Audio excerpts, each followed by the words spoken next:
Hello YouTube. Getting a little chilly and a little windy out here, but thought I'd show you what I was able to do for a couple hours today once it got a little darker. I unfortunately ran into some more problems with my eye and got to go deal with that all holiday weekend and get to go back to the doctor's tomorrow morning. So lovely.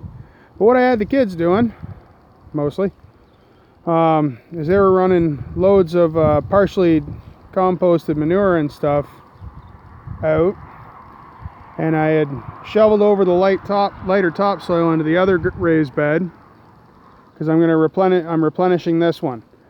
So one, trying to be cheap and not have to bring in as much dirt, but two, all these raised beds shrink because I put so much organic matter in them when I first started them. So eventually this will stop having to do this as much as I do. But it's also about replenishing a lot of stuff.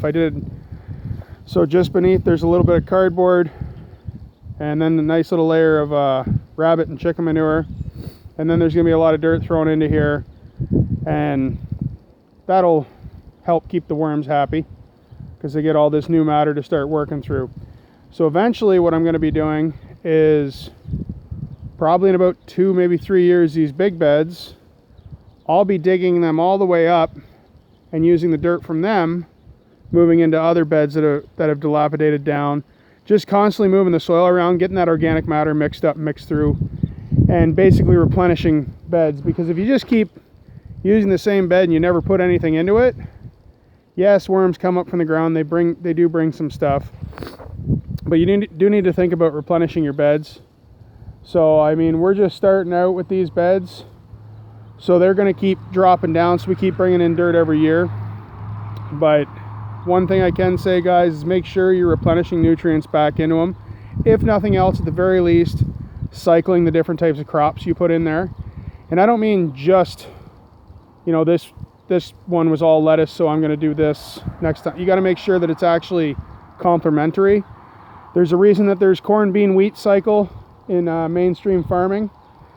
Soybeans is a nitrogen fixer. Corn takes a lot of nitrogen out. And poverty grass, or wheat, it gives you a lot of potash and stuff if you leave the straw. Also, another reason guys do in my area, the reason they'll cycle straw or wheat in, is a big reason is so they can do tiling in the field. Because when you clip off straw, it gives you a nice flat spot to work with.